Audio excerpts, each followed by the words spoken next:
Minecraft 1.21 update, otherwise known as the Tricky Trials update, has been released for a few weeks now. I've had a really fun time playing through all of this update's features in my survival server. Getting to raid trial chambers with people, building new contraptions with the crafters, and so on has been a great time. In fact, I have no qualms saying that this update turned out far better than at least the last two major updates. But I've gone too many videos without hating, it's been unbearable. So even though I do enjoy this update for the most part, there are a few things about it that have personally annoyed me. So I thought, hey, why not do a Nitpicks video purely focused on the 1.21 update, especially since a lot of the things added here actually addressed my original Minecraft Nitpicks video. So today, I'll discuss all the elements related to this update that I could think of that personally annoy me. That can include weird implementations of features or features that I think really should have been here. And as always, don't take all of these too seriously, I'm not crying myself to sleep over the crafting recipe. Just like previous episodes, the first half of this video will focus on my nitpicks, and the second half will be from you guys in the community tab. They won't be the ones I necessarily agree with, just the ones that I think will be the most interesting to discuss. But anyway, if you enjoyed this video, please make sure to leave a like and subscribe to the channel, and let's jump right into the first nitpick.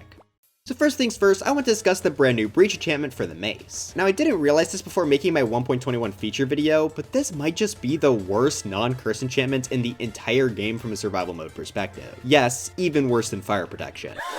Well, let's first start with what that enchantment actually does. It's exclusive to the Mace, and it'll minimize the effect of armor. So let's say a zombie's wearing full protection 4 netherite armor. If you hit it with Breach 4, it'll kill it significantly faster. That sounds like it could be decently helpful, but the problem is, it's mutually exclusive with 3 other enchantments. You cannot combine Breach with Smite, Density, and most importantly, Bane of Arthropods. Okay, no, the real problem is that it can't be combined with Density, which basically acts like sharpness for the Mace. Density is a must-have because it deals extra damage to everything, but Breach here only deals extra damage to mobs with armor. This trade-off is not worth it at all. I mean, mobs can't even spawn with that good of armor in survival mode. You'd have to actively try to get a full netherite zombie to attack you. Most of the time it'll just be something like gold armor, which barely makes a difference. Keep in mind, the density enchantment still does extra damage to mobs with armor, so if the armor is weak enough, it's still better to actually use density over breach. So that just leaves the question, why even make these mutually exclusive? They don't seem overpowered when combined at all, so I think that was a bit unnecessary. My guess is that they did it so PvP with the Mace would be less powerful, but that just ends up making breach completely useless in a non-PvP setting. Now maybe I'm just missing something, so if you guys think breach has a good use outside of PvP, let me know in the comments. Hope you do better than the fire protection kids. Alright, that was a bit of a long one to start us off. Let's go with a nitpick I'm a bit more on the fence on. This update made it so if you have a shield in your offhand, it takes priority over scraping copper blocks or stripping logs with an axe. Now I imagine this was implemented to prevent accidental uses of the axe on surrounding blocks in combat. After all, a lot of people actually use their axe as weapons, so they probably don't want to get face to face with the creeper and die because their axe was stripping logs. Now this all sounds like a good change then, but I don't know, I find it kind of annoying. So one of the main features of the trial chambers are of course the copper bulbs. They're used to light up the hallways, but the more oxidized they are, the less light they give out. So you can use an axe to scrape them and light the hallways as you go. But since this is a combat-centric structure, you're likely to have a shield in your offhand, which means you have to go through the hassle of taking it off and putting it back on every time you want to scrape a bulb. This extends even outside of the structure. I feel like most players have a shield in their offhand a majority of the time since you never know when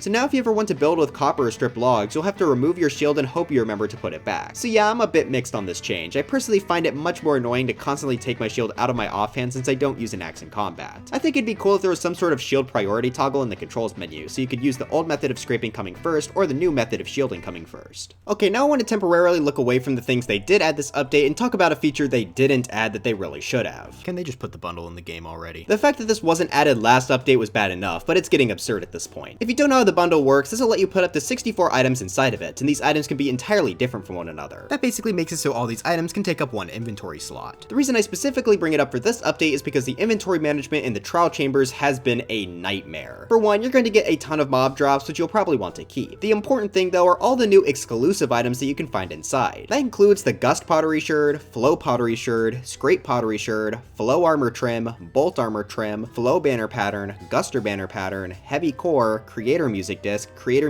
Music Box Edition, and the Precipice Music Disc. That's 11 different items, and that's not including stuff like the different keys in the breeze drops. All of these will take up their own slot in your inventory, so if you don't have an ender chest, and heck even if you do, storing all of this on top of the mob drops is extremely annoying. The bundle would be able to significantly help. While it doesn't work with non-stackables like the record discs, you could at the very least put the other items like pottery sherds, armor trims, and banner patterns under one inventory slot. Is what I would say, but apparently banner patterns don't stack. I know they've been like this forever, but I literally never noticed, so I'm throwing this nitpick into this video. though. That makes inventory management even worse because I constantly get the banner patterns from the vault, so each one takes up a whole slot, when it really makes no sense for them not to be able to stack. So yeah, I would change that too. But back to the main point, I definitely think bundles should have been added in 1.20. I mean, they work perfectly with Trail Ruins, which also have a ton of exclusive items. The fact that it's still not in the game despite it working perfectly fine in the experimental features tab is genuinely really annoying. Please just add these into the game, it's been so long. Alright, we've gone through a lot of my fairly big nitpicks, so let's rapid fire through a few small ones. Like I said in my feature ranking, I think the crafter should have been crafted using copper ingots. Iron already has plenty of uses, and using copper would make the feature fit into the update as a whole a bit better. Still absolutely love the feature and I don't really care that much, but I think it would have been nice to see. Tuff got a ton of new variants this update, which I've been extremely happy about. In fact, I don't have any problems with Tuff, it just reminded me of something else that has always confused me. Among the new Tuff blocks, we got a polished variant which lets you turn it into slabs, stairs, and walls. The other stone blocks like andesite, granite, and diorite also get a polished version that can be turned into slabs and stairs, but not walls. You could turn the normal version of these stones into walls, but for some reason polished walls of these blocks don't exist. Seeing that Tuff and Deep Slate can do it, why not finally add polished andesite, granite, and diorite walls into the game? It would just make sense. Speaking of features they could have added, there are 4 paintings that have been in the game for years, those being fire, water, air, and earth. Now if you think this is some sort of Mandela effect I'm pulling because you don't remember these paintings, don't worry. Yes, they have been in the game for years, but they're exclusive to commands. I genuinely do not understand why, I even really like a few of these. With them adding 20 new paintings this update, I really think these 4 should have been made accessible in survival. I'd be fire reacting all of my friends' houses. Guess I just gotta use a flint and steel. Now it's time for me to try and explain something I only kind of understand. I think I get the gist of it, but my explanation may be a bit off, so if you want a better explanation for this point in particular, watch any of these videos I'm showing on screen right now. Basically, one of the brand new blocks added this update was the copper bulb, and it's pretty great. It looks fantastic, works amazing as a light source, and even has redstone functionality. You can hook up a comparator to detect if it's on or off, allowing us to make extremely small T flip-flops, which I've already been using in some of my contraptions. However, when it was first added, that wasn't all it was good for. When activated or deactivated, it used to have a delay of 1 tick. For reference, a tick is a sort of measurement of time in Minecraft, with there being 20 ticks per second. Now this may not seem like a big deal, but it was actually extremely important because most redstone components work on tick delays of multiples of 2. This meant the copper bulb allowed redstone to more easily get odd number tick delays, and while it was possible before, the copper bulb made it so much easier. This would allow for a lot more compact contraptions and even just cool stuff like this. But then they removed this delay. Everyone hated this decision. The second this happened, I got a billion videos in my recommended getting mad at Mojang over this change, but they never reverted this decision. Despite it being unanimously hated, Mojang decided to stick with it, and that's just really frustrating to see. They claim to listen to the community, but stuff like this just leaves a bad taste in my mouth. Mojang says they want the copper bulb to be consistent with all the other components, but the fact that it was different is what made Redstoners love it so much. So if Mojang seriously wants to claim that they listen, I think they have to bring back the old copper bulbs. But for my final nitpick of the video before we move to the comments, I have a really small one because I've already made a whole video about it. The vault is one of the most genius additions to the game in a long time, since it lets multiple players raid the same structure. I've had a lot of fun raiding trial chambers with other people, and that's mostly because we could each get our own loot from the vaults inside. So my question is, why stop here? I think the vault should be retroactively added to most of the structures in the game. That way exploring in multiplayer is fun since everyone can get the items. Most importantly, these need to be in bastions and end ships. One of the game's biggest problems has been the fact that items like the netherite upgrade template and elytra are extremely limited in multiplayer, but adding vaults to these structures would completely negate that issue. That would require changing the structure to make keys obtainable, but I think they should go through the effort to do that sometime soon. Okay, now it's time to see what all the insane people on the community post had to say. We don't have too many nitpicks from here this time around, but I think we have a good selection here. Remember, these aren't the ones I agree with the most, just the ones that I found the most interesting to discuss. Starting us off, we have Crazy Guys Gaming CGG, who says, it was the perfect opportunity to add the copper golem to the trial chambers. The copper and tuff golem were actually brought up quite a bit on the community post. For those that aren't aware, the copper golem and tuff golem were 2 mobs that were in previous mob votes, but unfortunately lost and were since executed. Now when I made my video criticizing mob votes, a lot of people brought up that Mojang apparently isn't removing losers forever, but to this day, there's been no evidence that the losers are going to be added. Not a single one of the losers from the past 7 years have been added to the game, and this update was the perfect time to add in 2 of those losers. I mean, 1.21 is almost centered around copper and tuff. There's no way they'll ever find a more fitting update to add these guys. So yeah, sorry for still being doubtful that the losers will get added, but this is not helping their case. Next up, we got a few small inventory nitpicks. YoshiJ1571 says, my nitpick is you can't actually get ominous vaults in the creative mode inventory.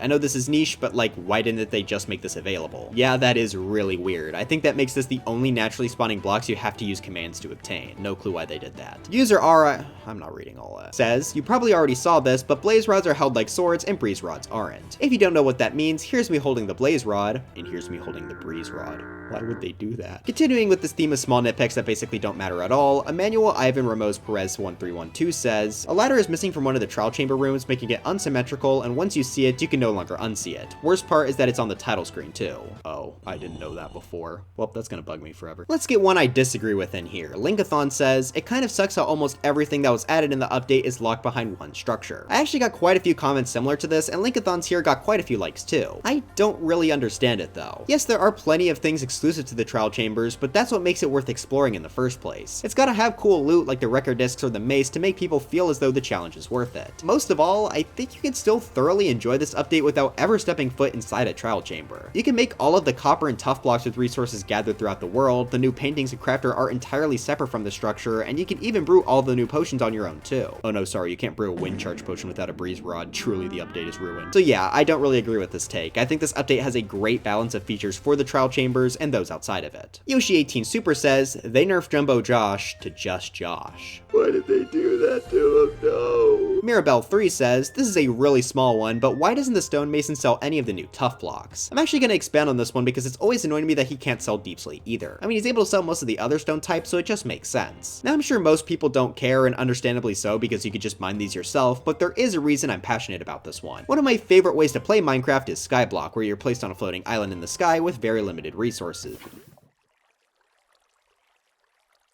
While not an official mode, it's one of the most famous ways to play the game. Through additions like the Wandering Trader, it's actually become possible to obtain most of the game's items, which is really cool. I've actually been considering making a level by level video on what makes Skyblock so great, but that's probably going to be a ways off. Anyway, the Mason Villager gives access to most of the different stone blocks. Me and my friends even named our Mason Villager Oswald, he's the goat. But he would have been even better if he could give us deep slate and now tuff. I mean, I am physically incapable of building without deep slate now, I need serious help. Now I've been talking a lot about the unofficial Skyblock, but this would also make all these blocks possible in the official super flat game mode, so I think they should really consider adding this in. BeakAbove3196 says, I'm assuming you'll count 1.20.5 stuff as well. I probably should have said that, oops. I don't like the brownish outline on the wolf armor when you dye it. It clashes with most of the colors. I completely agree. I think the wolf armor would look much better if the entire thing got dyed. As of now, it just looks like the paint job is incomplete. Alphalin fan says, I wish that you got armadillo scutes from killing them. I'm so tired of Mojang being so insistent on having all new passive mobs exist and have nothing to gain by killing them. All they do for me is wander around and lag my game. It's so annoying. I don't mind how armadillos work, but I do agree that Mojang should let us kill passive mobs to get things again. But also the real reason I included this was because of the reply. I think they should drop armadillo corpses. Omori happy. What does that mean? You're a psycho. Compact Pizza 6337 had a bit of a long one, but I just want to focus on the first half where they say the Windburst books are rare as flip.